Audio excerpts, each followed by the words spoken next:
እነዚህን ቃላቶች አን የምትለዋን ፕሪፊክስ ተጠቅመን ተቃራኒ እናደርጋቸዋለን ራይት አሁን ለምሳሌ እስቲ ጫማህን እሰር በለኝ እስቲ tie your shoes አልከኝ አይደለ ጫማህን ፍታ አድርገው እስቲ አሁን So untie your shoes. Good, very nice. Untie your shoes.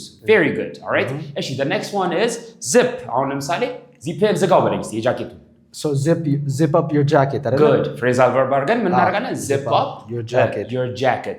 እሺ ዚፑን እንድከፍተው ከፈለክስ ምን ትለኛለህ? Unzip your jacket. Excellent. Very nice. Unzip your jacket. Good. Very nice. እሺ the next one is button የምትለዋን ተጠቀም እስቲ alright button ማለት ቁልፍ መዝጋት ነው አይደል እስቲ ሸሚዝን ቆልፈው በለኝ እስቲ ቁልፉን ቆልፈው በለኝ እስቲ Okay so ለምሳሌ button up your shirt Excellent phrasal verb button up your shirt አልከኝ alright እሺ ሞቆኛል ለምናምን ስለህ ፍታው በለኝ እስቲ So unbutton your shirt Excellent unbutton your shirt Very good alright እሺ የሆነ ቦታ እየገባን ነው Okay ጀታዬ ምናምን እንደዚህ ሆኗል ተንጠልጥሏል አረ ወደ ላይ ሰብሰብ አድርገው በለኝ So roll up your sleeve አይደል Good roll up your sleeve ወደ ላይ ሰብሰብ አድርገው አልከኝ አይደለ እሺ አሁን ደግሞ አውርደው በለኝ እስቲ Okay so unroll your sleeve Excellent very nice unroll your sleeve Very good እሺ ቀበቶን እሰር በለኝ እስቲ ልክ ፕሌን ላይ ምናምን ስንገባ ይሉት የለ So buckle up your belt አይደለ Okay